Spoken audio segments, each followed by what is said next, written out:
Good evening every one. വളരെ സന്തോഷമുണ്ട് ഇങ്ങനെ ഒരു വലിയൊരു പരിപാടിയിൽ ഭാഗമാകാൻ പറ്റിയതിൽ. ഞാൻ lieutenant commander Dilna and this lieutenant commander Rupa.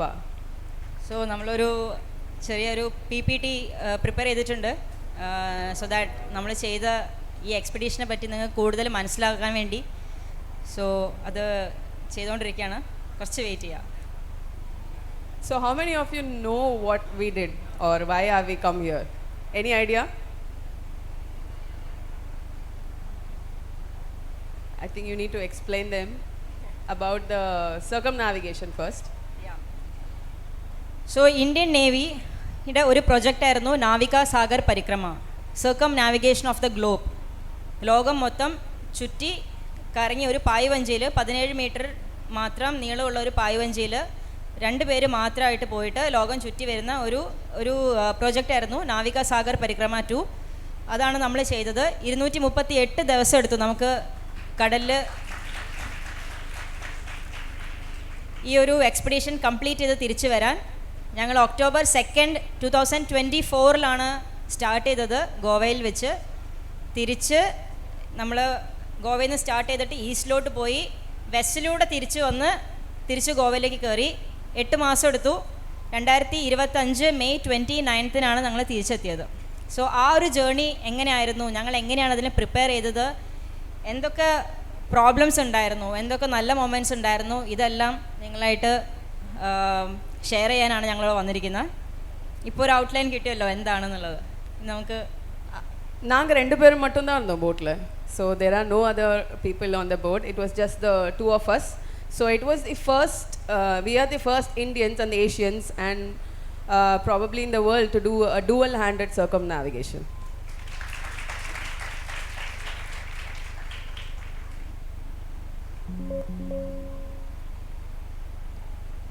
So I am lieutenant commander Dilna and ഞാനൊരു ലോജിസ്റ്റിക്സ് ഓഫീസറാണ്. ഇന്ത്യൻ നേവിയിൽ 2014 ഞാൻ കമ്മീഷൻ ആയത്. I put in around 11.5 years of service in Indian Navy. And I'm Lieutenant Commander Rupa and I have completed 9 years in the Navy and I'm a Naval Armament Inspection Officer. So നമ്മളെ back story എങ്ങനെയാണ് നമ്മളെ ചെറുപ്പത്തിൽ നിന്ന് നമ്മളിപ്പോൾ നിങ്ങളുടെ മുമ്പിൽ എങ്ങനെയാണ് നിൽക്കുന്നതെന്നുള്ളതിൻ്റെ ഒരു ചെറിയൊരു ഗ്ലിംസ് നമുക്ക് തരാം. സോ ഞാൻ ചെറുതായിരിക്കുന്ന സമയത്ത് എനിക്ക് അഡ്വെഞ്ചർ ആയിട്ടുള്ള കാര്യങ്ങൾ ചെയ്യാൻ ഭയങ്കര ഇഷ്ടമായിരുന്നു. ലൈക്ക് രാവിലെ എണീക്കുന്ന സമയത്ത് എന്തെങ്കിലും ഒരു ഗോൾ ഇല്ലാതെ നമുക്ക് ലൈഫ് മുമ്പോട്ട് പോകാൻ പറ്റില്ല എന്ന് വിശ്വസിച്ച ഒരാളായിരുന്നു ഞാൻ. അതുകൊണ്ട് തന്നെ ചെറിയ പ്രായത്തിൽ 7th 6th സ്റ്റാൻഡേർഡ് പഠിക്കുന്ന സമയത്ത് അഡ്വെഞ്ചറസ് ആയിട്ടുള്ള കാര്യങ്ങൾ ചെയ്യാൻ ഭയങ്കര ഇഷ്ടമായിരുന്നു. ഞാൻ ക്രിക്കറ്റിൽ ജോയിൻ ചെയ്തു. ക്രിക്കറ്റിൽ കേരള ടീമിന് വേണ്ടി കളിക്കാൻ പറ്റി, യൂണിവേഴ്സിറ്റിയിൽ കളിക്കാൻ പറ്റി. NCCയിൽ ജോയിൻ ചെയ്തു. അങ്ങനെ ആർമി NCCയിലൂടെ ഷൂട്ടിങ് ടേക്കപ്പ് ചെയ്തു. ഷൂട്ടിങ്ങിൽ നാഷണൽ മെഡലിസ്റ്റാണ്. അതെല്ലാം കഴിഞ്ഞതിന് ശേഷമാണ് ഇന്ത്യൻ നേവിയിലോട്ട് ഡിഫൻസിൽ ജോയിൻ ചെയ്യണം എന്നുള്ളത് എൻ്റെ അത്രയും വലിയ ആഗ്രഹമായിരുന്നു. 8th സ്റ്റാൻഡേർഡിൽ ഞാൻ വിചാരിച്ച ഒരു കാര്യമാണ് എനിക്ക് ഡിഫൻസിൽ ജോയിൻ ചെയ്യണം എന്നുള്ളത്. ആ ഒരു ചെറിയൊരു മോഹം, ഒരു ഡ്രീം എനിക്ക് ഉണ്ടായിരുന്നു 8ാം ക്ലാസ്സിൽ നിന്ന്. അതിനെ ഞാൻ പെർസ്യൂ ചെയ്തിട്ടാണ് ഇന്ന് ഞാൻ നിങ്ങളുടെ മുമ്പിൽ നിൽക്കുന്നത്. അങ്ങനെ ലോജിസ്റ്റിക്സ് ഓഫീസറായിട്ട് ഞാൻ ഡിഗ്രി കഴിഞ്ഞതിന് ശേഷം ഇമ്മീഡിയറ്റ്ലി ജോയിൻ ചെയ്തു. ഒരുപാട് ഫെയിലിയേഴ്സ് ഉണ്ടായിരുന്നു അതിൻ്റെ ഇടയിൽ, പക്ഷേ ജോയിൻ ചെയ്യാൻ പറ്റി. 5 അറ്റംപ്റ്റ് കഴിഞ്ഞതിന് ശേഷമാണ് എനിക്ക് കിട്ടിയത്. അങ്ങനെ ഞാൻ ജോയിൻ ചെയ്തതിന് ശേഷമാണ് ഞാൻ സെയിലിംഗ് സ്റ്റാർട്ട് ചെയ്യുന്നത്. So but I was a very good girl in the school. I used to only study. I never played any sport when I was in the school. But I used to always top my classes from schools to college. And after I completed my studies in aeronautical engineering, I worked outside in National Aerospace Laboratory in Bangalore. And I was into research. But I always wanted to join the Navy. And I was also in the Naval NCC in my college. And joining Navy was a dream again. So I tried a lot to join the Navy and I joined the Navy in my 5th attempt. After trying for 5 times, I never gave up. And then I joined the Navy and then I learned sailing when I joined the Navy. And also I was part of the Republic Day Parade in the 2018 as part of the Indian Naval Contingent. And then when Navy asked for volunteers for doing this project, we both volunteered. But you all should know that the Sagar Parikrama is a legacy of Indian Navy. We have done it so many times before. As you can see, Captain Dilip Donde was the first Indian to do a circumnavigation around the globe, but he did it with stops, but he was alone. So next it was Commander Abhilash Tomy who did the first non-stop circumnavigation of the globe. For example, like he started in Bombay and he went around our whole planet Earth and he stopped next in Bombay. So he did not stop anywhere. And after that, this was the Navika Sagar Parikrama, where there were 6 women officers of Indian Navy who again stopped in between at 4 places. So this came to know as the Navika Sagar Parikrama 1. And what we did was just the 2 of us on the boat, and this was Navika Sagar Parikrama 2. So ഈ ഒരു volunteer ചെയ്തതിന് ശേഷം we both met in Goa in 2021 and we started ആ ട്രെയിനിങ്ങിൽ എന്തൊക്കെയായിരുന്നു വെച്ചാൽ it was just 2 of us. So നമ്മൾ ബോട്ടിനെ പറ്റി എല്ലാം അറിയണം, A to Z. ഞാനൊരു ലോജിസ്റ്റിക്സ് ഓഫീസറാണ്, ലഫ്റ്റനന്റ് കമാൻഡർ രൂപ ഒരു നേവൽ ആർമമെൻറ്റ് ഇൻസ്പെക്ഷൻ ഓഫീസറാണ്. പക്ഷേ നമ്മൾ ഇലക്ട്രിക്കലിനെ പറ്റി അറിയണം, എഞ്ചിനീയറിങ്ങിനെ പറ്റി അറിയണം, എങ്ങനെ വെള്ളത്തിനുള്ളിൽ ഡൈവ് ചെയ്യാമെന്ന് അറിയണം, എങ്ങനെ സ്വന്തം സ്റ്റിച്ച് ഇടാൻ അറിയണം, സ്വന്തം IV കൊടുക്കാൻ അറിയണം, പിന്നെ അങ്ങനെ A to Z നമുക്ക് അറിഞ്ഞിരിക്കണം, കാർപ്പൻട്രി വർക്ക് അറിയണം, എല്ലാം. സോ നമ്മൾ 3 years ട്രെയിനിങ് ചെയ്തു. നമ്മൾ ഇന്ത്യൻ നേവിയുടെ പല ട്രെയിനിങ് സ്കൂൾസിലും നാവിഗേഷൻ എങ്ങനെ ചെയ്യാം, സെയിലിംഗ് എങ്ങനെ ചെയ്യാം, റൂൾസ് ഓഫ് ദ റോഡ് എന്ന് പറയുന്ന എങ്ങനെ നമ്മളെ റോഡിലുള്ള പോലെ തന്നെ റൂൾസ് നമ്മളെ കടലിലുണ്ട്, അതെങ്ങനെ ഫോളോ ചെയ്യണം എന്നുള്ള ഒരു റിഗറസ് ട്രെയിനിങ് പ്രോഗ്രാം ആയിരുന്നു ഇന്ത്യൻ നേവി നമുക്ക് വേണ്ടി 3 വർഷത്തേക്ക് പ്ലാൻ ചെയ്തത്. 2021 സ്റ്റാർട്ട് ചെയ്ത ട്രെയിനിങ് ആണ്. ഒരു സെലക്ഷൻ പ്രോസസ്സ് ഉണ്ടായിരുന്നു. We sail from Goa to Kochi and from Kochi back to Goa. അവിടെയുള്ള ഒരു സെലക്ഷൻ പ്രോസസ്സിലാണ് ഞങ്ങൾ രണ്ടുപേരും സെലക്ട് ആവുന്നതും. ദെൻ വി സ്റ്റാർട്ടഡ് ആ training through Indian navy. So we did lot of training. We sailed a lot. നമ്മൾ കരയിൽ നിൽക്കലേ ഉണ്ടായിരുന്നില്ല. ഈ 3 വർഷം നമ്മൾ കരയിലേ ഉണ്ടായിരുന്നില്ല. നമ്മൾ ഫുൾ ടൈം കടലിൽ തന്നെയായിരുന്നു. ആദ്യം ഞങ്ങൾ സ്റ്റാർട്ട് ചെയ്തത് 6 പേരുടെ കൂടെ, എല്ലാം നമ്മൾ ചെറിയ സ്റ്റെപ്പ് എന്നല്ല തുടങ്ങുന്നത്. നമ്മൾ 6 പേരുടെ കൂടെയാണ് ആദ്യം സെയിൽ ചെയ്യാൻ സ്റ്റാർട്ട് ചെയ്തത്. അത് കഴിഞ്ഞ് മൗറീഷ്യസിലോട്ടുള്ള 2022 ഒരു സെയിലിംഗ് നമ്മൾ ചെയ്തു, Goa to Mauritius and back. Then Goa to Cape to Rio ഒരു റേസ് ഉണ്ട്. ഇവിടുന്ന് കേപ്പ് ടൗൺ സൗത്ത് ആഫ്രിക്കയിൽ പോവുക, സൗത്ത് ആഫ്രിക്ക ടു ബ്രസീൽ, അവിടുന്ന് ബാക്ക്. 6 മാസം എടുത്തു അത് കംപ്ലീറ്റ് ചെയ്യാൻ. അത് കഴിഞ്ഞതിന് ശേഷം ഞങ്ങൾ 2 പേരും മാത്രം സെയിൽ ചെയ്യാൻ തുടങ്ങി under the mentorship of commander Abhilash Tomy. Abhilash Tomy സാറിനെ പറ്റി നിങ്ങൾ കേട്ടിട്ടുണ്ടാവും എന്ന് വിചാരിക്കുന്നു. സാറാണ് ഗോൾഡൻ ഗ്ലോബ് റേസിൽ സെക്കൻഡായിട്ട് വന്നിരുന്ന ആളാണ് സാറ്. സാർ 2 തവണ സർക്കംനാവിഗേഷൻ ചെയ്തിട്ടുണ്ട്. സോ സാറായിരുന്നു നമ്മളെ മെൻറ്റർ. സാറിൻ്റെ ഗൈഡൻസ് വെച്ചിട്ട് നമ്മൾ കുറച്ചും കൂടി നമ്മളുടെ ടാലൻറ്റും കാര്യങ്ങളെല്ലാം നമ്മളൊരു ഡുവൽ ഹാൻഡഡ് സെയിലർ ആക്കി മാറ്റാൻ വേണ്ടി 2 വർഷത്തിന് ശേഷം 3-ാമത്തെ വർഷം നമ്മൾ പല എക്സ്പെഡീഷനും നമ്മൾ 2 പേര് മാത്രം പോയി.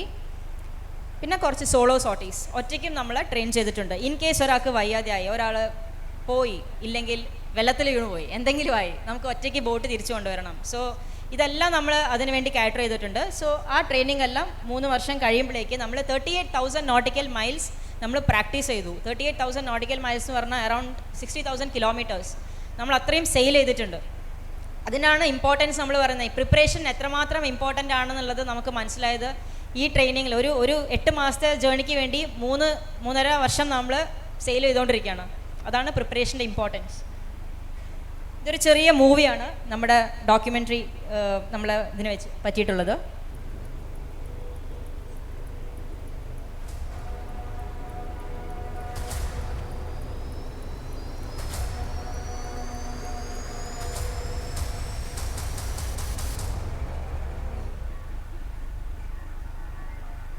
इस एक्सपेडिशन के लिए मैं अपनी तरफ से आप दोनों को कांग्रेचुलेट करता हूँ. वैसे ये बहुत ही हिस्टोरिकल एक्सपेडिशन है. आप सबके ऊपर पूरे हिंदुस्तान को बहुत ही नाज है, यानी एक सेंस ऑफ प्राइड सबके अंदर, हर हिंदुस्तानी के अंदर है.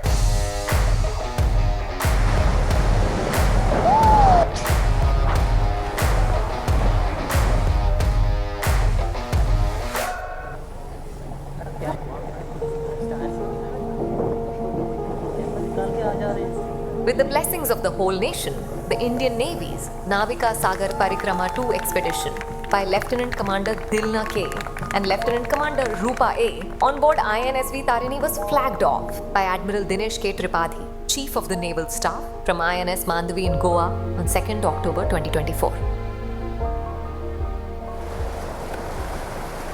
It's continuously 30 knots of wind blowing off Kannur, and the sea is completely lit up. It's so beautiful with bioluminescence. With 35 knots, the winds moved up. How the sea state? So the sea state is 4 right now. Okay, I am monitoring your progress on a daily basis. The sighting of the albatross is a sweet welcome into the temperate zone.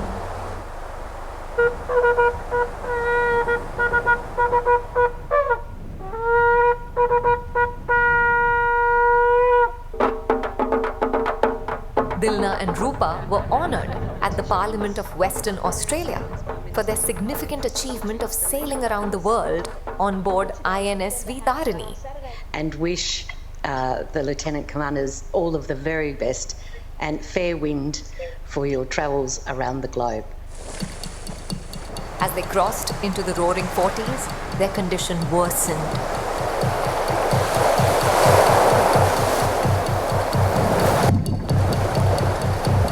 They began to get seasick, and rest became a luxury in the roaring 40s as they took turns keeping the boat on course. Experiencing a sea state of 6 and wind speed gusting up to 60 knots, they braved the violent waves and reached Littleton.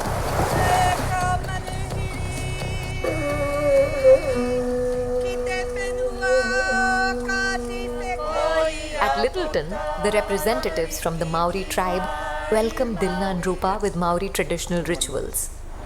After a brief stay with diplomatic matters and boat repairs, they left Littleton on 4th of January 2025. They crossed Point Nemo on 30th January 2025. This was a special moment for seafarers and mariners, as Point Nemo, also known as the oceanic pole of inaccessibility, is the point in the ocean farthest from any landmass. They crossed Cape Horn on 15th February 2025. Traveling through this region requires exceptional navigational expertise and resilience to the harsh conditions of the Southern Ocean. The passage takes the sailors through the Drake Passage, a treacherous waterway known for its extreme winds, towering waves, and unpredictable weather.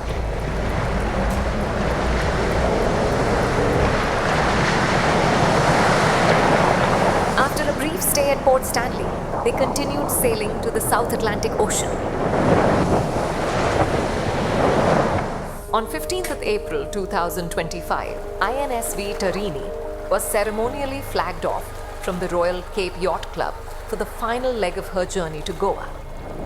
INSV Tarini, after a rigorous and eventful circumnavigation, reached Goa at the end of May 2025. The Navika Sagar Parikrama 2 will forever remain a beacon of women's empowerment, maritime excellence, and national pride.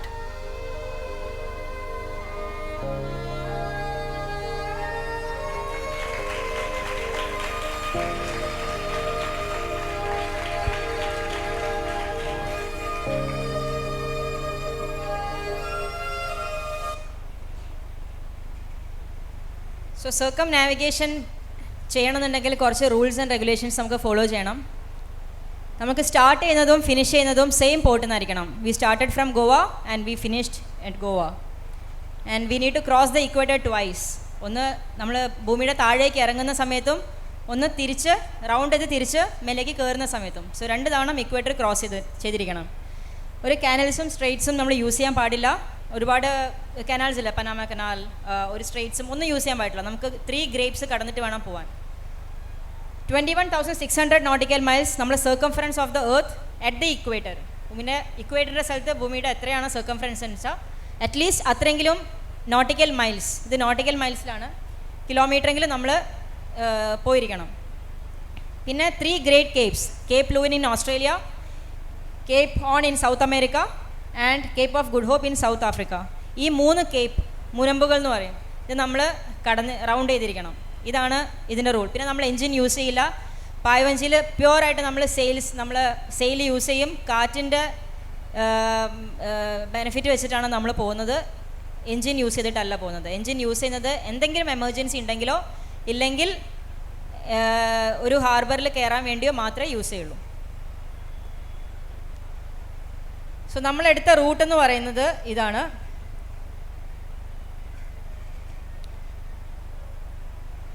നമ്മൾ ഗോവയിൽ നിന്ന് start ചെയ്തു. October 2, 2024 start ചെയ്തു. Equator cross ചെയ്തിട്ട് നമ്മൾ ഈസ്റ്റിലോട്ട് പോയി. First stop നമ്മൾ 4 stop വെച്ചിട്ടാണ് ചെയ്തത്. ഓസ്ട്രേലിയ, അവിടുന്ന് ഓസ്ട്രേലിയൻ ബൈറ്റ് സദേൺ ഓഷനിലൂടെ ക്രോസ് ചെയ്തിട്ട് നമ്മൾ ന്യൂസിലാൻഡിലെത്തി. ന്യൂസിലാൻഡിൽ നിന്ന് നമ്മൾ പസഫിക് ഓഷ്യൻ കടന്ന് കേപ്പ് ഓൺ കടന്ന് ഫോക്ലാൻഡ് ഐലൻഡിലെത്തി. ഫോക്ലാൻഡ് ഐലൻഡിൽ നിന്ന് അറ്റ്ലാന്റിക് ഓഷ്യനിലോട്ട് കയറി കേപ്പ് ടൗണിൽ നിന്ന് തിരിച്ച് ഇന്ത്യൻ ഓഷ്യനിലോട്ട് കയറി ഗോവ. ഇതാണ് നമ്മൾ എടുത്ത റൂട്ട് എന്ന് പറയുന്നത്. സോ നമ്മൾ ഓരോ ലെഗിലും Goa to Fremantle Australia 4900 nautical miles sail ചെയ്തു. ഇത് ഓരോ ലെഗിലുള്ള ടോട്ടൽ ഡിസ്റ്റൻസ് ആണ്. 25,600 നോട്ടിക്കൽ മൈൽസ്, അറൗണ്ട് 44,000 കിലോമീറ്റേഴ്സ് നമ്മൾ ഈ സർക്കം നാവിഗേഷൻ ചെയ്യാൻ വേണ്ടി നമ്മൾ കവർ ചെയ്തു ഡിസ്റ്റൻസ്. ഇനി INSV താരിണിനെ പറ്റി പറയാം. INSV താരിണി നമ്മൾ Indian naval sailing vessel Tarini ഒരു 17 മീറ്റർ മാത്രം നീളമുള്ള ഒരു ബോട്ടാണ്. എത്രയുണ്ടാവും 17 മീറ്റർ എന്ന് പറഞ്ഞാൽ ഈ സ്റ്റേജിൻ്റെ ഒക്കെ എത്ര നീളം ഉണ്ടാവുള്ളൂ.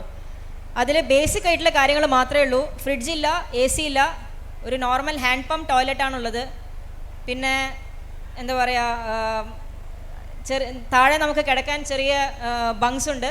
പക്ഷെ നമ്മൾ താഴെ കിടക്കാൻ പറ്റില്ല, കാരണം ഓരോ വേവ് അടിക്കുന്ന സമയത്ത് നമ്മൾ മറിഞ്ഞു വീഴും. സോ നമ്മൾ ബെഡിൽ കിടക്കാറില്ല. സോ അങ്ങനെ ബേസിക് ആയിട്ടുള്ളൊരു ബോട്ടാണ് ഇത്. ഗോവയിൽ ഉണ്ടാക്കിയ ബോട്ടാണ്. അക്വാരിയ ഷിപ്പ്യാർഡ് എന്ന് പറഞ്ഞ നമ്മൾ ഇൻഡിജിനസ് ആയിട്ടുള്ള ഒരു ബോട്ടാണ്. നേവിയിൽ 2017 ഇൻഡക്ട് ചെയ്തു. Next. And also the storage of food. We don't have much of storage with respect to fridge or any cold storage. So நாங்கள் எவ்வளோ காய்கறி பழம் எல்லாமே எடுத்துகிட்டு போனாலும் வந்து we keep it in the open and it lasts for only few days, like 10 days or 2 weeks maximum. After that we eat tinned foods and rice, dal and whatever is dry and doesn't require any fridge. So and maximum what we have sailed without stopping is around 48 days. So for 48 days we mostly rely on tinned and canned foods. So you might be thinking, like, what do we do on the boat daily? Like, what is the routine? So daily we have certain jobs which we do as a routine. For example, checking the weather for that particular day and what is the weather going to be for the next 3 days. And also we send 12-hourly report to the Indian Navy where we are, what is the position and what is the weather sea state is looking like. And also we collect weather related data for the Navy to use, the meteorological department of the Navy. They use whatever data we give. And we do our routine maintenance checks of the boat because like the boat is our home. So constantly something or the other keeps breaking because of the weather, because of the storm. So we keep repairing things on our own. So like she mentioned earlier, we are everything on board. We are the engineer, we are the doctor, we are the cook, we are the cleaner, and we are the sailor, we are the navigator, we are everything. So whatever is the requirement, we both have to manage everything on the boat. But there are certain things, this is what we do as a routine, and what we do out of routine is everything mostly keeps going bad at sea, and we are almost repairing everything on the boat. Because for such a long journey and the boat is going through storms and big waves and a lot of wind, something or the other keeps breaking. So we have to repair all those. So these were times when the winch which is handling the ropes on the boat, it went bad. And all the sails which you saw on the boat, it's all very heavy, like almost 100 kgs heavy, and everything is manual on the boat. So we both have to handle everything manually. So it requires a lot of physical strength as well to handle all the sails. And one more difficult thing, or it was the most difficult thing going through the Southern Ocean, was the weather. So you all, our planet Earth has different kinds of global wind patterns which are there around the globe. So we mostly sailed in the southernmost part of the Earth. So in the southernmost part, after 40-degree latitude, that particular band of that area where the winds are almost blowing without any stopping from the land. As you can see, there's no much land in that area. So what happens is there's wind and waves are blowing without any restrictions or obstruction there. So they have named those areas. So it's called the roaring 40s, the furious 50s, and the screaming 60s. It sounds, the name itself sounds a little bit, rough. It actually, we feel that it's the sound of the wind which, what the wind makes in that particular area. And also, we had all these difficulties, but what we felt was, we were going through those difficulties, but we had to capture that for people to see. Because we always feel that sailing is the only non-spectator sport.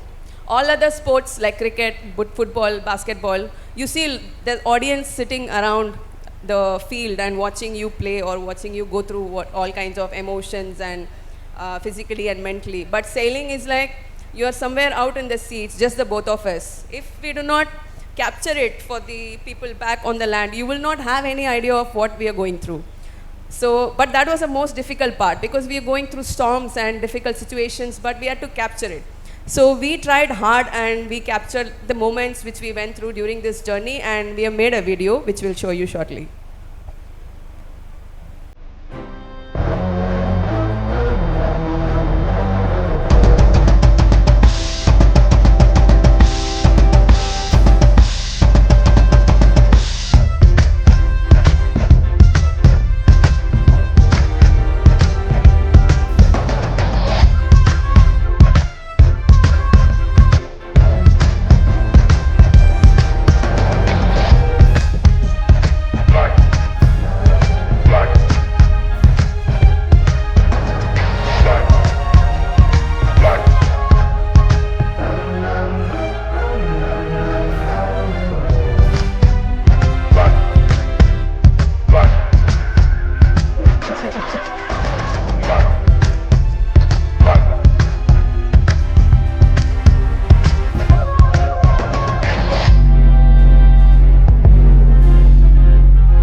So ഇപ്പോൾ കണ്ട ഈ വീഡിയോയിലുള്ള കടൽ, ഇത് നമുക്ക് വീഡിയോയിൽ ഇത്ര എടുക്കാൻ പറ്റുള്ളൂ. നമ്മൾ പല ആംഗിളിൽ നിന്നും എടുത്ത് നോക്കി, പക്ഷെ നമുക്ക് ക്യാപ്ചർ ചെയ്യാൻ പറ്റുന്നുണ്ടായിരുന്നില്ല. സോ വെള്ളം നമ്മളുടെ പിറകിലൂടെ വന്നിട്ട് ഒരു മൗണ്ടെയിൻ നോക്കുന്ന പോലെ ഒരു ഫീലാണ് നമുക്ക് കടലിൽ ഒരു ഇത്രയും വലിയ തിരമാല നോക്കുന്ന സമയത്ത്. എന്നിട്ട് കടലിൽ നമ്മളൊരു വാലിയിലോട്ട് ഇറങ്ങുന്ന ഒരു ഫീലാണ് കിട്ടുക. സോ അത്രയും വലിയ തിരമാലകളായിരുന്നു. ചില സമയത്ത് വെള്ളം ഉള്ളിലോട്ട് വരും. പല സൈഡിലുള്ള ചെറിയ പോർട്ട് ഹോൾസ് എന്ന് പറയും, വിൻഡോസ് പോലുള്ള ചെറിയ ഒരു ഇതുണ്ട്, അതിലൂടെ ചിലപ്പം വെള്ളം നമ്മൾ ഉള്ളിലിരിക്കുന്ന സമയത്തായിരിക്കും വെള്ളം വന്ന് ഉള്ളിലോട്ട് വരുന്നത്. സോ അങ്ങനെ ഒരുപാട് ഇൻസിഡൻസ് ഉണ്ടായിട്ടുണ്ട്. പിന്നെ ഈ പിക്ചർ എന്ന് പറയുകയാണെങ്കിൽ നമ്മൾ പറഞ്ഞല്ലോ സദേൺ ഓഷ്യനിലാണ് ഞങ്ങൾ മാക്സിമം സെയിൽ ചെയ്തത്. സദേൺ ഓഷ്യൻ എന്ന് പറയുമ്പോൾ ഭയങ്കര തണുപ്പാണ് അവിടെ. 6 to 7 ലെയർ ഓഫ് ക്ലോത്തിങ് ആണ് നമ്മൾ ഇട്ടത് ആ സമയത്ത് എൻറ്റയർ സർക്കം നാവിഗേഷനിൽ, ഒന്നിൻ്റെ മേലെ എന്ന് പറഞ്ഞിട്ട്. സോ ഈ ഇത്രയും നമ്മൾ ഉണ്ടാക്കി വെച്ച ചൂടുണ്ടല്ലോ, ആ ഒരു ചെറിയൊരു വാം നമ്മൾ ഉണ്ടാക്കി വെച്ച് നമുക്ക് ഒരു വാഷ്റൂമിൽ പോകുമ്പോഴത്തേക്ക് അത് പോയി പോകും. സോ നമ്മൾ വെള്ളം കുടിക്കാതിരിക്കും. അങ്ങനെ പല പ്രശ്നങ്ങളും നമ്മളുണ്ടായിരുന്നു. പിന്നെ കടലിലാണെങ്കിൽ ഫ്രോസ്റ്റ് ബൈറ്റ് ഉണ്ടാവും. കടൽ നമ്മൾ സ്റ്റീൽ അങ്ങനെ എന്തെങ്കിലും കൈ പോയി തൊടുകയാണെങ്കിൽ വിത്തൗട്ട് ഗ്ലൗസ് യൂസ് ചെയ്യുകയാണെങ്കിൽ അവിടെ നമുക്ക് ഫ്രോസ്റ്റ് ബൈറ്റ് വരും. പിന്നെ അത് കൂടുതലായി കഴിഞ്ഞാൽ നമ്മൾ കട്ട് ചെയ്യേണ്ടി വരും. അങ്ങനെ ഒരുപാട് പ്രശ്നങ്ങളുണ്ടായിരുന്നു. മാത്രമല്ല നമ്മൾ പുറത്തിറങ്ങി കഴിഞ്ഞാൽ നമുക്ക് ചിരിക്കാൻ പറ്റില്ല, പല്ല് വേദനയ്ക്കും, വെള്ളം കുടിക്കാൻ പറ്റില്ല വേദനയ്ക്കും, നമുക്ക് ബ്രഷ് ചെയ്യാൻ പറ്റില്ല വേദനയ്ക്കും. സോ ഭയങ്കര കാറ്റടിക്കുന്ന സമയത്ത് തന്നെ ഭയങ്കര പെയിനാണ് നമ്മളെ മേല് കാറ്റടിക്കുന്ന സമയത്ത്. കാരണം അത്രയും വിൻചിൽ ഫാക്ടർ എന്ന് പറയുന്ന ഒരു സംഭവമുണ്ട്. -10, -20 ഡിഗ്രി ഫീലാണ് നമുക്ക് കിട്ടുക ആ ഒരു സ്ഥലത്ത് സെയിൽ ചെയ്യുമ്പം. നമുക്ക് കാറ്റുകൊണ്ട് നമ്മൾ പോയിക്കൊണ്ടിരിക്കുകയാണ്. സോ ഈ ഒരു കെറ്റിൽ വെച്ചിട്ടാണ് നമ്മൾ കൈയെല്ലാം വാമാക്കുക. ഫ്രോസ്റ്റ് ബൈറ്റ് വരും എന്നുള്ളൊരു ഡൗട്ടൊക്കെ തോന്നിക്കഴിഞ്ഞാൽ വേഗം നമ്മൾ ഗ്ലൗസ് ഊരിയിട്ട് കൈ ഒന്ന് വാം ആക്കിയിട്ട് ആണ് പിന്നെ നമ്മൾ അടുത്ത എവല്യൂഷൻ ചെയ്യുക. സോ ഇത്രയൊക്കെ സ്ട്രഗിൾ ഉണ്ടായിട്ടും നമുക്കതൊരു സ്ട്രെങ്ത് ആയിട്ടാണ് മാറിയത്. എപ്പോഴാണെങ്കിലും നമ്മൾ എല്ലാ സമയത്തും നമ്മൾ ഓരോ ചാപ്റ്റർ അതിൽ നിന്ന് പഠിക്കുമായിരുന്നു. ആക്ച്വലി പറയുകയാണെങ്കിൽ ഒരുപാട് മാൽഫങ്ഷൻസ് ഉണ്ടായിരുന്നു. നമ്മളെ ബോട്ടിൽ ഒരുപാട് പ്രശ്നങ്ങളുണ്ടായിരുന്നു. കാരണം പസഫിക് ഓഷ്യൻ എന്നുള്ള ആ ഒരു സ്ട്രെച്ച് ഒരു സമയം ഉണ്ടായിരുന്നു 10 ഡേയ്സോളം നമ്മൾക്ക് എന്തെങ്കിലും പറ്റിയില്ലെങ്കിൽ തന്നെ ആർക്കും വന്നിട്ട് നമ്മളെ ഇമ്മീഡിയറ്റ് ആയിട്ട് രക്ഷപ്പെടുത്താൻ പറ്റില്ലാത്ത ഒരു സ്ഥലം, ഒരു 10 ഡേയ്സ് സ്ട്രെച്ച് ഉണ്ടായിരുന്നു. ഞങ്ങൾ പിന്നെയാണ് അറിഞ്ഞത്, നേവിയുടെ ചീഫ് നമ്മളോട് പിന്നെയാണ് പറഞ്ഞത്. പക്ഷേ we went through that slot. And നമ്മളെ ബോട്ടിൽ ലെഫ്റ്റനന്റ് കമാൻഡർ രൂപ പറഞ്ഞ പോലെ തന്നെ 100 kgs ഭാരമുള്ള ഒരു സെയിൽ അത് നമ്മൾ മാനുവലി ആണ് പൊക്കുന്നത്. അതിന് യൂസ് ചെയ്യുന്ന റോപ്സ്, അതിന് യൂസ് ചെയ്യുന്ന വിഞ്ചസ് അതെല്ലാം കേട് വരുമായിരുന്നു. പിന്നെ ഉള്ളിൽ വെള്ളം വരുന്ന സമയത്ത് അതിനെ പമ്പ് ഔട്ട് ചെയ്യണം. അങ്ങനെ മെയിൻ്റനൻസ് റുട്ടീനായിട്ട് ഒരുപാട് കാര്യങ്ങളുണ്ട്. മെയിനായിട്ട് അടുത്ത മാൽഫങ്ഷൻ നമുക്ക് പസഫിക് ഓഷ്യനിൽ നടന്ന ഒരു കാര്യം ഞാൻ പറയാം. ഒരു ഇൻസിഡൻ്റ് ആണ്. അറൗണ്ട് 2 o'clock ആയിരിക്കും. അന്ന് മൂണൊന്നുമില്ല. മൂണില്ലെങ്കിൽ കടൽ ഭയങ്കര ഡാർക്കാണ്. കറുപ്പിനും ഒരുപാട് കളറുണ്ടെന്ന് നമുക്ക് മനസ്സിലാക്കി ഞങ്ങൾ കടലിൽ പോയപ്പോഴാണ്. അത്രയും ഡാർക്ക്, ഒന്നും കാണാൻ പറ്റില്ല. സോ അങ്ങനെ ഒരു 2 മണിയായ സമയത്ത് നമുക്ക് ബോട്ട് ഒരു പ്രശ്നമില്ലാണ്ട് പോയിക്കൊണ്ടിരിക്കുകയാണ്. പെട്ടെന്നൊരു അലാം വന്നു. ബോട്ടിൻ്റെ GPS, നമ്മളെ കോർഡിനേറ്റ്സ് എന്താണെന്ന് അറിയുന്ന GPS പോയി. ബോട്ടിൻ്റെ ഹെഡിങ്, ബോട്ട് എങ്ങോട്ടാണ് ഹെഡ് ചെയ്തുകൊണ്ടിരിക്കുന്നത്, നമുക്ക് ഡയറക്ഷൻ ഉണ്ടാവുമല്ലോ, സൗത്തിലോട്ടാണോ നോർത്തിലോട്ടാണോ അതൊന്നും മനസ്സിലാവുന്നില്ല. കാരണം അതിൻ്റെ ഹെഡിങ് പോയി. സോ നമുക്ക് ചുറ്റും നോക്കിയാൽ വെള്ളം മാത്രമേ ഉള്ളൂ, വേറെ ഒന്നും നമുക്ക് അറിയില്ല നമ്മൾ എങ്ങോട്ടാണ് ഫേസ് ചെയ്യുന്നതാണോ, നോർത്തിലോട്ടാണോ അന്റാർട്ടിക്കയിലോട്ടാണോ ഫേസ് ചെയ്യുന്നത് നമുക്ക് മനസ്സിലാവില്ല. സോ ബോട്ട് ഹെഡിങ് പോയി. ഇൻസ്ട്രുമെൻറ്റ്, വിൻഡിൻ്റെ ദശ മനസ്സിലാക്കുന്നതും ആ സ്പീഡ് മനസ്സിലാക്കുന്നതുമുള്ള ഇൻസ്ട്രുമെൻറ്റ് അത് കേടായി. എല്ലാം നടക്കുന്നത് ഒരു 5 സെക്കൻഡുള്ളിലാണ്, നമ്മൾ തീരെ പ്രതീക്ഷിക്കാത്ത കാര്യങ്ങൾ. സോ അത് നടന്നതിന് ശേഷം ഞാൻ എമർജൻസി ആയിട്ട് നമുക്ക് സെയിലെല്ലാം താഴ്ത്തേണ്ടി വന്നു. ഒരു 3-4 മണിക്കൂർ എടുത്തു നമുക്ക് അതിലൂടെ. ഒരുപാട് ബോട്ടിൽ ഒരുപാട് കേബിൾസ് ഉണ്ട്. ആ ഓരോ കേബിളിലൂടെ നമുക്ക് പോയി നോക്കേണ്ടി വന്നു എവിടെയാണ് പ്രശ്നം എന്നുള്ളത്. അതിൻ്റെ കൂടെ തന്നെ നമുക്കൊരു വലിയൊരു സൈക്ലോൺ 100 knots സൈഡിൽ നിങ്ങൾക്ക് കാണാം. 100 knots എന്ന് പറഞ്ഞാൽ അറൗണ്ട് 190 km/h വേഗത്തിൽ വീശുന്ന ഒരു സൈക്ലോൺ നമ്മളടുത്തേക്ക് അപ്രോച്ച് ചെയ്യുന്നുണ്ടായിരുന്നു. സോ നമ്മളെ ഐഡിയ എന്ന് പറയുന്നത് അവിടെ നിന്ന് പെട്ടെന്ന് പോകാമെന്നാണ്. സോ ആ സമയത്താണ് നമ്മളിതിൽ സ്റ്റക്കായത്. സോ ഇനീഷ്യലി പേടിയുണ്ടായി, പക്ഷേ നമുക്ക് പേടിച്ചിട്ട് കാര്യമില്ല എന്ന് മനസ്സിലായി. എന്തെങ്കിലും അവിടെ നിന്ന് നമുക്ക് പോയേ പറ്റുള്ളൂ. സോ നമുക്കതെല്ലാം ശരിയാക്കി 3-4 hours എടുത്തു നമുക്ക് അതിൽ നിന്ന് തിരിച്ചു വരാൻ വേണ്ടി. സോ അതൊരു വലിയൊരു ഇൻസിഡൻ്റ് ആയിരുന്നു. അതും പസഫിക് ഓഷ്യനിലാണ് നടന്നത്. ഇങ്ങനെയാണ് നമ്മൾ കിടന്നുറങ്ങുക. ഉറങ്ങാൻ നമുക്ക് പ്രത്യേകിച്ചൊരു സമയം, ഈ 8 മാസം നമ്മൾ കടലിൽ പോയപ്പോഴും നമുക്ക് ഒരു നോർമൽ ഹ്യൂമൻ ബീങ് ഉറങ്ങുന്ന നമ്മൾ 5-6 മണിക്കൂർ ഉറങ്ങുമല്ല, പിന്നെ നമ്മൾ എണീക്കുക നെക്സ്റ്റ് ഡേ ചെയ്യുന്നത്. നമ്മളെ കേസിൽ നമുക്കൊരു കണ്ടിന്യൂസ് ആയിട്ട് ഉറങ്ങാൻ പറ്റില്ല. 20 minutes നാപ്പ്, പിന്നെ എണീക്കും, ഓട്ടോമാറ്റിക്കായിട്ട് എണീക്കും, പിന്നെ നെക്സ്റ്റ് ഒരു 10 minutes, പിന്നെ 20 minutes, അങ്ങനെയായിരുന്നു നമ്മുടെ സ്ലീപ്പ് പാറ്റേൺ. സോ എപ്പോൾ നമുക്ക് നമ്മൾ റെസ്റ്റ് ചെയ്യുക, അല്ലെങ്കിലും നമ്മൾ ഭയങ്കര എക്സോസ്റ്റഡ് ആയിരിക്കും. എവിടെ സമയം കിട്ടിയാലും സ്ഥലം കിട്ടിയാലും നമ്മൾ ക്ഷീണിച്ച് കിടന്ന് ഉറങ്ങി പോകും. സോ അങ്ങനെയായിരുന്നു. ഒരു കംഫർട്ട് എന്ന് പറയുന്നത് നമുക്കൊരു ഇതെല്ലാം കഴിഞ്ഞ ശേഷം കംഫർട്ട് നമുക്ക് ഒന്നുമല്ല, ലൈക്ക് എവിടെ പോയാലും നമുക്ക് കംഫർട്ട്നെസ് ആണ് ഫീൽ ചെയ്യുക. സോ അങ്ങനത്തെ ഒരു ഇതായിരുന്നു. നമ്മൾ താഴെയാണ് കിടക്കുന്നത്, ബിക്കോസ് മേളിൽ കിടന്നുണ്ടെങ്കിൽ വേവ്സ് വന്ന് അടിക്കുന്ന സമയത്ത് ബോട്ട് എപ്പോഴും ചെരിഞ്ഞിട്ടാണ് പോവുക. ബോട്ട് ഒരിക്കലും നേരെയല്ല പോവുക. കാറ്റിൻ്റെയും ഇതിൻ്റെയും ശക്തി കാരണം ബോട്ട് എപ്പോഴും ചെരിഞ്ഞിട്ടാണ് പോവുക. സോ ഒരു വേവ് വന്ന് അടിക്കുമ്പം ഭയങ്കരമായിട്ടുള്ളൊരു ഇത് വരുന്ന സമയത്ത് നമ്മൾ വീണ് പോകാൻ ചാൻസ് ഉണ്ട്. So we use to sleep down. ഇതെന്ന് പറയുന്ന ഒരുപാട് മെഡിക്കൽ ഇഷ്യൂസ് നമുക്ക് ഉണ്ടായിരുന്നു. അറൗണ്ട് ദ വേൾഡ് പകുതി പോയതിൻ്റെ ശേഷം നമ്മുടെ ബോഡി എല്ലാം വീങ്ങി വരാൻ തുടങ്ങി, ലൈക്ക് സ്വെല്ലിങ് വരാൻ തുടങ്ങി. കാരണം തണുപ്പിൻ്റെ പ്രശ്നമായിരുന്നു. മൊത്തം ബോഡിയിൽ ആ ചേഞ്ചസ് കാണാൻ തുടങ്ങി, നമ്മളെ കയ്യിൽ ആ ചേഞ്ചസ് കാണാൻ തുടങ്ങി. നമുക്ക് മൈനർ ഇഞ്ചുറീസ് ഉണ്ടായിരുന്നു. എല്ലാം ക്യാപ്ചർ ചെയ്യാൻ പറ്റിയിട്ടില്ല, ബട്ട് മൈനർ ഇഞ്ചുറീസ് ഉണ്ടായിരുന്നു. സോ അതെല്ലാം നമ്മൾ ഒറ്റയ്ക്ക് തന്നെ ട്രീറ്റ് ചെയ്യേണ്ടു. സ്റ്റിച്ചും കാര്യങ്ങളും അതെല്ലാം നമുക്ക് അതിന് വേണ്ടിയുള്ള ട്രെയിനിങ് നേവി തന്നിട്ടുണ്ട്. സോ നമ്മൾ ബോട്ടിൽ നമുക്ക് ഹൈഫൈ ആയിട്ട് കഴിക്കാനുള്ള സാധനങ്ങളൊന്നും നമ്മൾ വെക്കാറില്ല. നമുക്ക് പറഞ്ഞല്ലോ ഫ്രിഡ്ജും എ സിയൊന്നും ഇല്ലാത്തതുകൊണ്ട് നമുക്ക് ബേസിക് ആയിട്ടുള്ള നമുക്ക് ഇഷ്ടമുള്ള കാര്യങ്ങൾ വെക്കും. സോ ഉള്ളത് വെച്ച് നമുക്ക് ചില ഹോളി ആണെങ്കിൽ ഇല്ലെങ്കിൽ എന്തെങ്കിലും നമ്മളെ നാട്ടിൽ പല ഫെസ്റ്റിവൽ, വിഷു അങ്ങനെയൊക്കെ ആകുന്ന സമയത്താണ് നമ്മളെ വീട്ടിൽ നാട്ടുകാരൊക്കെ മിസ് ചെയ്യുക, നമ്മളെ വീട്ടുകാരെ മിസ് ചെയ്യുക. അങ്ങനത്തെ ചില ഇൻസിഡൻസ് നമുക്ക് എന്തെങ്കിലും സെലിബ്രേറ്റ് ചെയ്യണമെന്ന് തോന്നിയാൽ ഉള്ള ചെറിയ ബിസ്ക്കറ്റോ സോസൊക്കെ ഇട്ടിട്ട് നമ്മളൊന്ന് ഇതാക്കി നമ്മൾ ഈ പിക്ചർ എല്ലാം എടുത്തിട്ട് നമുക്ക് അയച്ചും കൊടുക്കണം. ബിക്കോസ് ആൾക്കാരിലേക്ക് എത്തിക്കണം നമ്മുടെ ഈ ജേർണി. സോ അതും നമ്മളൊരു ടാസ്ക് ആയിരുന്നു. സോ അങ്ങനെ ദീപാവലിയിലും ഇതൊക്കെ ആയിട്ട് നമ്മൾ യൂസ് ചെയ്തു. പിന്നെ ഈ ലാസ്റ്റ് പിക്ചർ എന്ന് പറയുന്നത് എൻ്റെ ബർത്ത്ഡേ പസഫിക് ഓഷ്യനിലായിരുന്നു. ഫെബ്രുവരി 7 പസഫിക് ഓഷ്യനിൽ ഞാൻ എൻ്റെ ബർത്ത്ഡേ സെലിബ്രേറ്റ് ചെയ്തു. ഇതുവരെ ഉണ്ടായിരുന്ന ഏറ്റവും നല്ലൊരു ബർത്ത്ഡേ ആയിരുന്നു. വേറെ ആരുമില്ല, ഞാനും ലഫ്റ്റനന്റ് കമ്മീഷണർ റൂപയും പിന്നെ ഈ ചോക്ലേറ്റും പിന്നെ ഗുലാബ് ജാമുനും കുറച്ച് ക്യാൻഡിൽസും. ക്ലാബ്സ് ഇല്ല, ഒന്നുമില്ല. ബട്ട് അതായിരുന്നു best birthday ever for her. അതായിരുന്നു എൻ്റെ.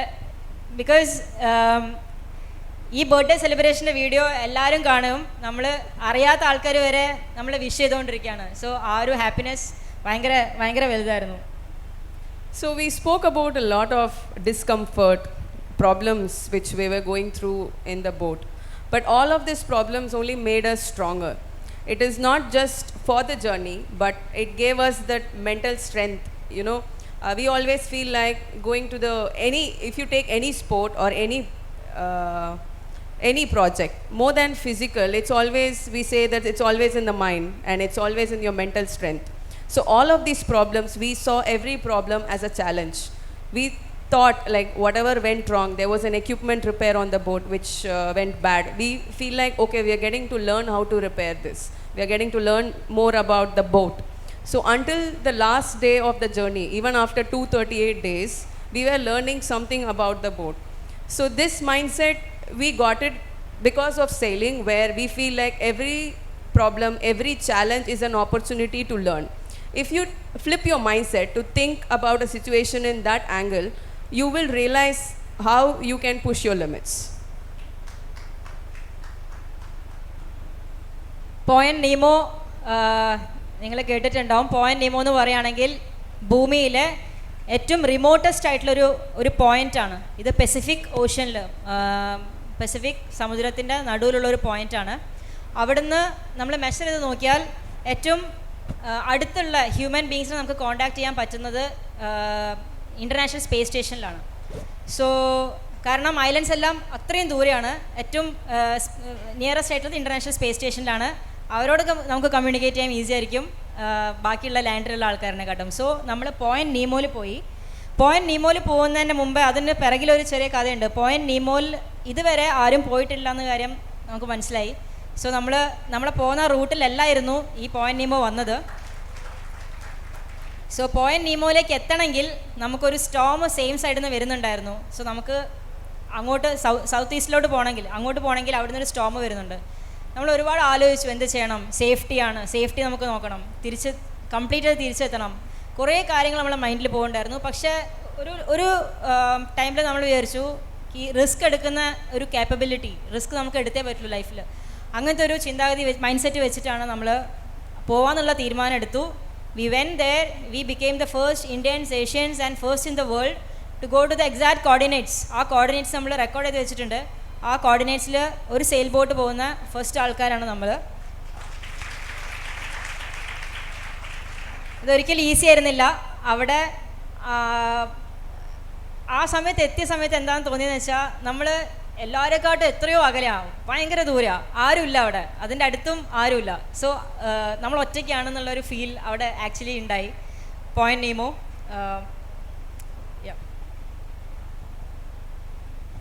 So there was one more highlight of a journey. One was definitely Point Nemo, another was when we rounded the Cape Horn and became the Cape Honors.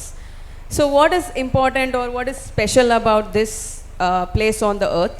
If you Google, there's some lot of YouTube videos about the Drake Passage and the Cape Horn.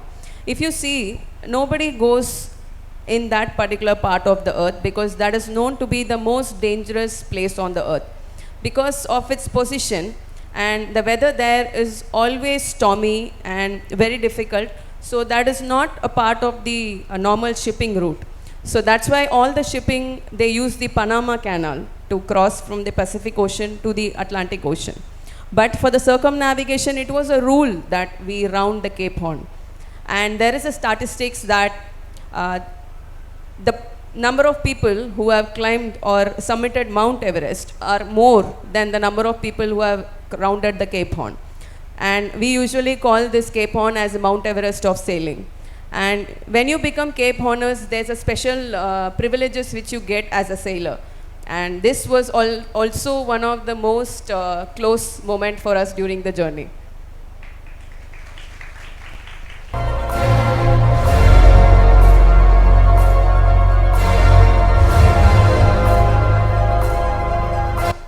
So there you can see we were smiling in the video, but that day we did not sleep for almost like 30-36 hours continuously without even a minute of sleep because the weather was so bad and the boat was almost heeled. Completely one side of the boat was in the water, like it was heeled 60 to 70 degree, and we were literally like, you know, clinging to the boat trying to not fall overboard. So this is really fresh in our memories even now. നമ്മൾ വിചാരിച്ചില്ല next day നമുക്ക് sunrise കാണാൻ പറ്റുമെന്നുള്ളത്. So അത്രയും ടഫായിരുന്നു ആ ഒരു crossing, Drake passage. But even though we went through all of these problems during this journey, we were proud to fly our Indian flag and to represent Indian Navy and our country at all latitudes and longitudes of our earth. This was when we crossed the equator for the 7th time, and this was when we rounded the Cape Leuven and we rounded the international date line. So there's one interesting fact about the international date line. When we crossed the international date line on 9th of January, so we went from west to east. So what happened was we gained one more day when we crossed this line. So we switched our calendars and clocks back to 9th of January. So this 9th of January we have lived twice. And so we have this habit of taking photographs with the longitude and latitude and the place name, because for our own memory, and you know, we even have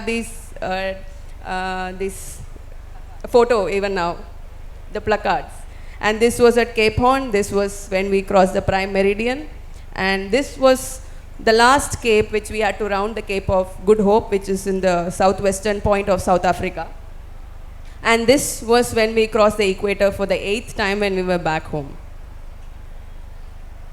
And it was not just about problems and, you know, struggling through problems, overcoming problems. We had the most beautiful times when we were sailing because we got the opportunity to witness the earth at its purest, most beautiful form. We also had this privilege of witnessing this comet A3, which comes once in 80,000 years. And we could see the entire Milky Way and the galaxy because there's literally no pollution there in the middle of the ocean, in the southern ocean. So we could see the entire galaxy in front of our eyes. So this is also one of the photo with the sails. You can see this is a normal mobile photograph when the boat was moving. So this is how you can see the stars. And also we saw this bioluminescence where the water glows like fluorescent color because of a particular kind of algae. And these are the collection of sunsets and sunrises which we saw. It's like we took these photographs. It's a small collage of photographs of sunsets, sunrises which we had during the journey. So ഈ entire ജേണിയിൽ it was just 2 of us. പക്ഷേ ഇടയ്ക്കിടയ്ക്ക് നമ്മളെ കുറേ guest വരുമായിരുന്നു, birds വരുമായിരുന്നു. നമ്മൾ squid കണ്ടില്ലേ, സ്ക്വിഡ്, ഈ ഫ്ലൈയിങ് ഫിഷ്, ഇതെല്ലാം പറന്നിട്ട് നമ്മളെ ബോട്ടിലോട്ട് വരും. ചില സമയത്ത് പറന്നിട്ട് നമ്മളെ മുഖത്തടിക്കും, അത് ഭയങ്കര പെയിൻഫുള്ളാണ്. സോ ഈ ഒരു പക്ഷി കുറച്ചൊരു 3-4 ദിവസം നമ്മളെ കൂടെ ഉണ്ടായിരുന്നു അറ്റ്ലാന്റിക് ഓഷ്യനിൽ. അതിൻ്റെ ചെസ്റ്റ് മൊത്തം കട്ടായി, അവിടെ ഒരു വിൻഡ് ജനറേറ്ററിൽ കുടുങ്ങിയിട്ട്. സോ അതിന് നടക്കാൻ വയ്യ, it was badly hurt. So നമ്മളുടെ കൂടെ ഒരു 3-4 ദിവസം സർവൈവ് ചെയ്തു, പിന്നെ അത് പോയി.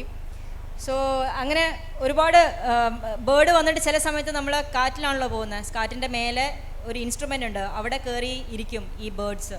സോ കയറി ഇരിക്കുന്ന സമയത്ത് നമ്മൾ ബോട്ടിൻ്റെ ഡയറക്ഷൻ അത് മാറ്റി സെയിൽ ചെയ്യിപ്പിക്കും. സോ അത് ഭയങ്കര ഡേഞ്ചറസ് ആയിരുന്നു. ബോട്ട് കൺട്രോൾ ഇല്ലാണ്ട് അവിടെ ഇവിടെയും പോകും. സോ അങ്ങനത്തെ കുറേ പ്രശ്നങ്ങളും ഈ നമ്മളെ കൂടെ വരുന്ന ഗസ്റ്റ് ചെയ്യാറുണ്ട്. ഡോൾഫിൻസ്, വെയിൽസ്, സീൽസ്, ഇതെല്ലാം നമ്മൾ വിറ്റ്നസ് ചെയ്തിട്ടുണ്ട്. നമ്മൾ ഒരു സൈക്ലോൺ സ്റ്റോമൊക്കെ വരുന്ന സമയത്ത് സൈഡിൽ കൂടെ നമ്മളെ കമ്പാനിയൻസായിട്ട്, കോൺസ്റ്റൻറ്റ് കമ്പാനിയൻസായിട്ട് ഈ ഡോൾഫിൻസ് ഇടയ്ക്ക് വരാറുണ്ട്. ഇത് അറ്റ്ലാന്റിക് ഓഷ്യനിൽ നമ്മൾ തൗസൻഡ്സ് ഓഫ് ബേർഡ്സിനെ ഒരുമിച്ച് ഫ്ലൈ ചെയ്യുന്നത് കണ്ടു. അതൊരു ഭയങ്കര ഇതുവരെ കാണാത്തൊരു മൊമെൻ്റ് ആയിരുന്നു. അതുകൊണ്ടാണ് നമ്മൾ ക്യാപ്ചർ ചെയ്തത്. ഫുൾ ബേർഡ്സ് ആയിരുന്നു ആ സമയത്ത്. Different types of albatross, different കളേഴ്സിലും ഡിഫറെൻറ്റ് സൈസസിലും എല്ലാ ലാറ്റിറ്റ്യൂഡ്സിലും പല തരത്തിലുള്ള സീ ബേർഡ്സിനെ നമുക്ക് കാണാൻ പറ്റും. എത്രയോ മൈൽസ് കടന്ന് അവിടെയാണ് അതിൽ ജീവിക്കുന്നത്. സോ അതിന് അറിയാൻ പറ്റും കാറ്റപ്പോൾ വരുന്നു. അതിനനുസരിച്ച് നമ്മൾ അതിനെ ഒബ്സർവ് ചെയ്താൽ നമുക്കും അറിയാൻ പറ്റും കാറ്റപ്പോൾ വരുന്നു എന്നുള്ളത്. സോ അങ്ങനെ ഒരുപാട് ബേർഡ്സിനെ, സീ ബേർഡ്സിനെ നമ്മൾ കണ്ടു. So we talked about a lot of equipment failing on board. We felt like, you know, every equipment it went bad, but we were always proud of one thing which never failed us, which was our teamwork. Although it was just the both of us, we always are proud about how a good team we were, because we had this mindset that we are open to ideas. And we also learned this one thing: there's no one right or wrong way to do a particular thing. We always felt like we need to try each other ideas so that we can learn. So that's how we reached a stage where now if we sail, we both do not speak to each other. Like if we just say, okay, we'll go do this work. And there is this a rhythm where we are right now, where we do any work without even speaking. So that was possible because of the teamwork. And there are some lessons which we felt we learned because of the sailing, and we feel like it was a life lesson for us. It was not just because it was not just for the sailing or during when we were at sea. It felt like we can use these lessons outside of the sea, even on the land.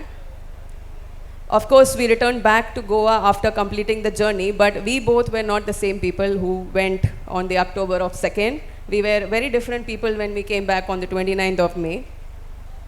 We had a very deeper respect for nature after sailing so close with the nature. We felt that nature doesn't demand, control. We need to go with the flow and respect the nature, because when we are going through a storm, we realize that how much ever you fight, we cannot do anything, because the wind is going to blow in that particular direction. It is us who had to adjust our sails. So that was something which we learned, which taught us patience when we were at sea. And also we learned that teamwork is not built when we were in harbor or when we were on the land. We understood the importance of teamwork, being a team when we were going through storm and we needed each other's support. And also because it's such a big expedition, we planned a lot, but none of the plans work when time comes, and we all know that everything doesn't go according to a plan. What's important is one of the most important quality of our humans is adaptability, because our mind gets adapted very easily, and that is the best thing about us humans, because we make plans but we can also change the plans, and that is one of the important thing which we learned as well. And as we mentioned earlier, every problems, every challenge, be it mental, physical, was a teacher, and we learned to grow with it. And also, we were grateful for the smallest things in lives, like we having a cup of tea or coffee early in the morning, watching the sunrise, sunset, when it rains. We started enjoying the smallest of things when we realized like how much we get distracted with the luxury and the comfort of life on the land. When you are out at the sea, when you don't have anything, you start realizing the importance of the smallest things. And this is us when we visited all the 4 countries when we stopped. And also we got an opportunity to interact with the local people there, the students, communities, people, students from universities, and sharing our journey and whatever lessons we learned. So this is when we came back on when we went on 2nd of October 2024, and we came back on 29th of May 2025. Defense Minister himself had come, and ഞങ്ങളെ അവിടെ welcome ചെയ്ത defence മിനിസ്റ്ററാണ്. So നമ്മൾ കടലിലായിരുന്ന സമയത്ത് defence മിനിസ്റ്ററും നമ്മുടെ നേവിയുടെ chief of naval staff നമ്മളോട് ഇടയ്ക്കിടയ്ക്ക് ഇൻട്രാക്ട് ചെയ്യായിരുന്നു. So he promised that he'll come for our flag in, and he did. This was such a proud moment for us. 3 വർഷം ട്രെയിനിങ് ആയിരുന്നു. ഇത് കഴിഞ്ഞവിടെ 4 വർഷമായി, ഓൾമോസ്റ്റ് 4 വർഷം, 3.8 months, 3.8 years. സോ അതെല്ലാം കഴിഞ്ഞ് നമ്മൾ ഫസ്റ്റ് 2021 ട്രെയിനിങ് ചെയ്ത സമയത്ത് നമ്മൾ വെയിറ്റ് ചെയ്തത് ഈ ഒരു മൊമെൻറ്റിനായിരുന്നു. സോ അത് 29th മെയ്യിൽ നമുക്ക് എടുക്കാം, സക്സസ്ഫുള്ളായിട്ട് ചെയ്യാൻ പറ്റി. സെയിലിംഗ് എന്തുകൊണ്ടാണ് നമുക്ക് ഇമ്പോർട്ടൻറ്റ്? ഇപ്പം നമ്മൾ നമ്മുടെ എക്സ്പീരിയൻസ് എല്ലാം ഷെയർ ചെയ്തു. ഇത് സെയിലിംഗ് മാത്രമല്ല, ഏതൊരു സ്പോർട്ടാണെങ്കിലും ശരി, നമുക്ക് അതിൻ്റേതായിട്ടുള്ള നല്ല ഭാഗങ്ങളുണ്ട്. ഞാനൊരു ചെറിയ പ്രായത്തിൽ ഞാൻ എന്തുകൊണ്ട് മറ്റേ സ്പോർട്ട് ഷൂട്ടിങ് ക്രിക്കറ്റൊക്കെ എടുത്തതിൻ്റെ റീസൺ എന്ന് പറയുകയാണ്, അതിലെല്ലാം നമുക്കൊരു ഡിസിപ്ലിൻ ഇല്ലെങ്കിൽ അതിലെന്തെങ്കിലും ഒരു നല്ല കാര്യം നമ്മൾ പഠിക്കുന്നുള്ളൊരു വിശ്വാസം ഉള്ളതുകൊണ്ടാണ്. സോ സെയിലിംഗ്, നമ്മൾക്ക് അത്രയും റിച്ച് ആയിട്ടുള്ളൊരു സെയിലിംഗ് കൾച്ചർ നമുക്കുണ്ട്. നമ്മൾ കോസ്റ്റൽ ഏരിയയിൽ താമസിക്കുന്നുണ്ട്, പക്ഷേ സെയിലിംഗ് ആയിട്ട് യാതൊരു ബന്ധവും എനിക്കുണ്ടായിരുന്നില്ല നേവി ജോയിൻ ചെയ്യുന്നത് വരെ. നേവി ജോയിൻ ചെയ്തതിന് ശേഷം ഓപ്പർച്യൂണിറ്റി കിട്ടിയപ്പോഴാണ് ഞാൻ സെയിലിംഗ് സ്റ്റാർട്ട് ചെയ്തത്. സോ നമ്മൾ കേരളത്തിലാണെങ്കിലും ശരി, സെയിലിങ്ങിലോട്ട് നമ്മൾ അടുത്ത വേറെ കൺട്രീസിനെ നോക്കുകയാണെങ്കിൽ, കമ്പയർ ചെയ്യുകയാണെങ്കിൽ സെയിലിംഗ് വളരെ കുറച്ച് പേര് നമ്മൾ ചെയ്യുന്നുള്ളൂ. സോ സെയിലിംഗ് ചെയ്യുകയാണെങ്കിൽ എന്തൊക്കെയാണ് നല്ല കാര്യങ്ങൾ ഞങ്ങൾ പഠിക്കുന്നത്, ഇല്ലെങ്കിൽ എന്തൊക്കെയാണ് നമുക്ക് ബെനിഫിറ്റ് ഉണ്ടാകുന്നത് എന്നുള്ളത്. ബാക്കി സ്പോർട്ട് പോലെ തന്നെ ഇത് ഭയങ്കര ചാലഞ്ചിങ് ആയിട്ടുള്ളൊരു സ്പോർട്ടാണ്. നമ്മൾ പറഞ്ഞ പോലെ തന്നെ നമുക്ക് ഒരിക്കലും ഓഡിയൻസ് ഉണ്ടാവില്ല, പക്ഷേ നിങ്ങൾ വെള്ളത്തിൽ പോയിട്ട് നിങ്ങൾ എന്ത് ചെയ്യുന്നോ, നിങ്ങൾ എന്തൊക്കെ ചാലഞ്ചസ് ഉണ്ടോ അത് നിങ്ങൾക്ക് മാത്രമേ അറിയുള്ളൂ. It makes you A better person. നമ്മൾ ഇത്രയും ചാലഞ്ചസിലൂടെ കടന്നു പോകുന്ന സമയത്ത് നമ്മൾ മനസ്സിലാവും പ്യുവറായിട്ട് നമുക്ക് എന്താ വേണ്ടത്, നമ്മൾ ആരാന്ന് മനസ്സിലാവും. നമുക്ക് എൻജിനീയേഴ്സ് ആവണം, ഇലക്ട്രീഷ്യൻ ആവണം, ഹൗസ് കീപ്പിംഗ്, നമുക്കെല്ലാം അറിഞ്ഞിരിക്കണം A to Z. സോ ഒരു ഓവറോൾ പേഴ്സണാലിറ്റിയാണ് നമുക്കത് ഉണ്ടാക്കിയെടുക്കാൻ പറ്റും സെയിലിങ്ങിലൂടെ. മാത്രമല്ല ഇതിൽ ജെൻഡർ ഇക്വാലിറ്റി, നമുക്ക് ഗേൾ ആണെങ്കിലും ബോയ് ആണെങ്കിലും കടലിൽ പോയാൽ കാറ്റിനോ കടലിനോ അറിയില്ല നിങ്ങൾ ആണാണോ പെണ്ണാണോ എന്താണെന്നുള്ളത്. ഇറ്റ് ഈസ് ഓൾ അബൌട്ട് നമ്മളെ മൈൻഡ് സെറ്റ് എന്താണെന്നുള്ളതാണ്. കാരണം നിങ്ങൾക്ക് പല സമയത്തും നമുക്ക് എക്സോസ്റ്റഡ് ആയിട്ട് നമുക്ക് ഗിവ് അപ്പ് ചെയ്യാൻ തോന്നിയ സമയങ്ങളുണ്ട്. ആ സമയത്ത് ഫിസിക്കൽ എക്സേർഷൻ പറ്റുന്നില്ല എന്ന് തോന്നിയിട്ടുണ്ടെങ്കിലും നമുക്ക് മൈൻഡ് സെറ്റ് ഉള്ളതുകൊണ്ട് മാത്രമാണ് നമുക്കത് മുമ്പോട്ട് ആ ഒരു സിറ്റുവേഷൻ നമുക്ക് മുമ്പോട്ട് പോകാൻ പറ്റുക. സോ ആക്ച്വലി നമ്മളെ മൈൻഡാണ് അറൗണ്ട് ദ വേൾഡ് പോയി വന്നാൽ നമുക്ക് ഇടയ്ക്ക് തോന്നാറുണ്ട്. പല സമയത്തും അഡാപ്റ്റബിലിറ്റി ഉണ്ടെങ്കിലും കൂടെ നമുക്ക് ചില സമയത്ത് ആക്സെപ്റ്റ് ചെയ്യാൻ പറ്റില്ല. ഇത്രയൊക്കെ നമ്മൾ പ്രിപ്പയർ ചെയ്തിട്ടും ഇതെന്തുകൊണ്ടാണ് ഇങ്ങനെ, പസഫിക് ഓഷനിൽ തന്നെ നമുക്ക് എല്ലാ ഐറ്റംസും പോകണമായിരുന്നോ, എല്ലാ ഡിഫക്റ്റും ഉണ്ടാവണമായിരുന്നോ, അങ്ങനത്തെ ഒരുപാട് ഡൗട്ട്സ്, നമുക്ക് സെൽഫ് ഡൗട്ട് ഉണ്ടായിരുന്നു നമുക്ക് ചെയ്യാൻ പറ്റുമോ ഇല്ലേ എന്നുള്ളത്. പക്ഷെ അതെല്ലാം ആ കോൺഫിഡൻസും കാര്യങ്ങളെല്ലാം നമുക്ക് കിട്ടിയത് ഇത് സെയിലിംഗ് ടേക്കപ്പ് ചെയ്തതിന് ശേഷമാണ്, ഇതിലൂടെ കടന്നു പോയതിൻ്റെ ശേഷമാണ്. ഡെഫിനറ്റ്ലി ഫെയർ ആൻഡ് ഫെയിലിയർ നമ്മൾ ഒരുപാട് തവണ തോറ്റു പോകാൻ തോന്നിയിട്ടുണ്ട്. പക്ഷെ അതിൽ നിന്നൂടെ ഉയർന്ന് എഴുന്നേക്കാൻ നമുക്ക് പറ്റിയത് ആ ഒരു കോൺഫിഡൻസ് നമുക്ക് ഇന്ത്യൻ നേവിയുടെ ട്രെയിനിങ്ങിലൂടെ കിട്ടിയതുകൊണ്ട് മാത്രമാണ്. ആരും നമ്മളെ ഹെൽപ്പ് ചെയ്യാൻ വരില്ല. കടലിൽ എന്ത് പ്രശ്നം ഉണ്ടെങ്കിലും യു ആർ റെസ്പോൺസിബിലിറ്റി എങ്ങനെ ഏറ്റെടുക്കണം എന്നുള്ള കാര്യം നമ്മൾ ഇതിലൂടെ ഒരു സ്പോർട്ടിലൂടെ നമ്മൾ പഠിക്കും. നമ്മൾ സർവൈവ് ചെയ്യില്ലേ എന്നുള്ളത് കംപ്ലീറ്റ്ലി നമ്മളനുസരിച്ചിട്ടാണ്. അതിലാരും വരില്ല ഡിസിഷൻ എടുക്കാൻ. ഇതിൽ പഠിക്കുന്ന സമയത്ത് എങ്ങനെ ക്ലൗഡ് വായിക്കണം, എങ്ങനെ കാറ്റിൻ്റെ ദശ എങ്ങനെ മനസ്സിലാക്കണം എന്നുള്ള ചെറിയ ചെറിയ മൈന്യൂട്ടായിട്ടുള്ള കാര്യങ്ങൾ നേച്ചറായിട്ട് ക്ലോസ് ആയിട്ട് പഠിക്കാൻ പറ്റിയ ഒരു സ്പോർട്ടാണ് സെയിലിംഗ് എന്ന് പറയുന്നത്. And definitely deep respect for nature, അത് ഓട്ടോമാറ്റിക്കായിട്ട് നമുക്ക് വരും.